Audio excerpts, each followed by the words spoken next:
Selamat pagi jemaat sekalian yang dikasihi Yesus Kristus. Kiranya kita tetap semangat dan dalam rasa syukur selalu. Sebelum kita disapa oleh firman Tuhan, mari kita lebih dulu menundukkan hati dan pikiran kita. Marilah kita berdoa.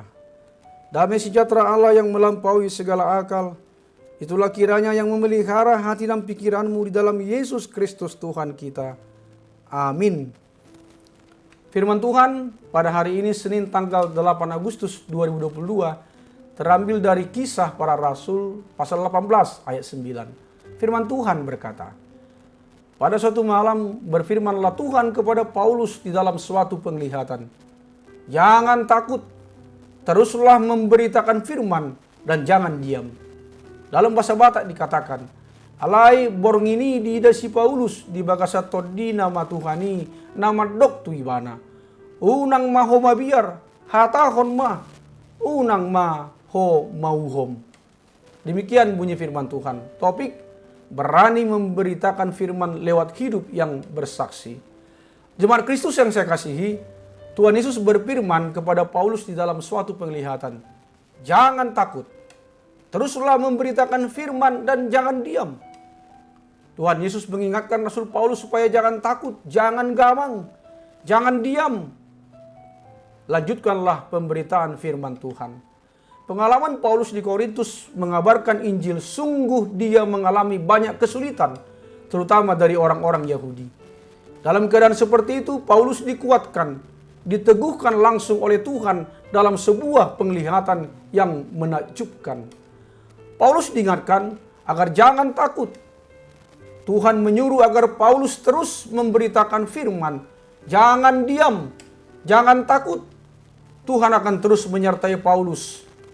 Saudaraku semuanya, Volodya adalah seorang mahasiswa Kristen di Rusia yang hampir menyelesaikan kuliahnya di Fakultas Kedokteran. Ketika para pejabat sekolah mengetahui bahwa Volodya adalah seorang Kristen, mereka mengecamnya. Pilihlah Tuhan atau sarjana. Para mentor Volodya berusaha mengubah keyakinannya, mengingat bahwa dia adalah mahasiswa terbaik di sekolah tersebut. Ketika Volodya tetap teguh dengan imannya, pejabat sekolah mengunjungi kelas Volodya dan berkata, ada desas-desus bahwa ada seorang mahasiswa mencoba untuk percaya kepada Tuhan. Untuk mengetahui apakah ini benar, saya akan minta Volodya untuk menjernihkan desas-desus ini. Bukannya menyangkal imannya, Volodya justru menceritakan Kristus kepada seisi kelasnya, hingga dia langsung dikeluarkan dari universitas tersebut. Meski demikian, Volodya berkomentar, selama 20 menit saya memiliki kesempatan terbesar di dalam kehidupan saya. Penderitaan karena Kristus, apakah kita juga mengalaminya? Apakah karena Kristus kita diperlakukan tidak adil? Apakah karena Kristus kita dianiaya?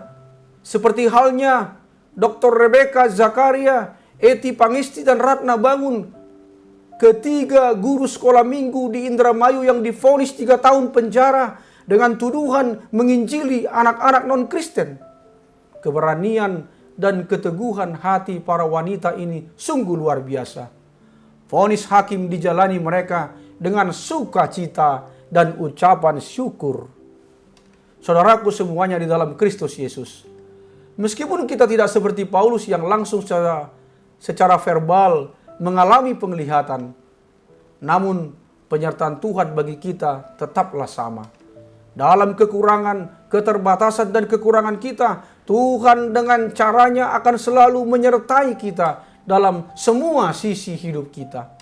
Terutama di dalam kerinduan kita mengabarkan kabar baik kepada sekeliling kita. Oleh karena itu, dengan keyakinan penuh akan penyertaannya, mari kita tetap setia sebagai saksi Kristus untuk ikut ambil bagian dalam perluasan kerajaan Allah. Amin. Marilah kita berdoa. Terima kasih ya Bapa atas firman-Mu yang mengingatkan kami orang percaya supaya kami mau ikut ambil bagian untuk menjadi saksi-saksi Kristus dimanapun kami berada lewat perkataan dan perbuatan kami yang sesuai dengan kehendak-Mu. Ya Bapa, berkatilah yang berulang tahun hari ini. Sembuhkanlah setiap jemaat-Mu yang mengalami sakit penyakit, apapun itu.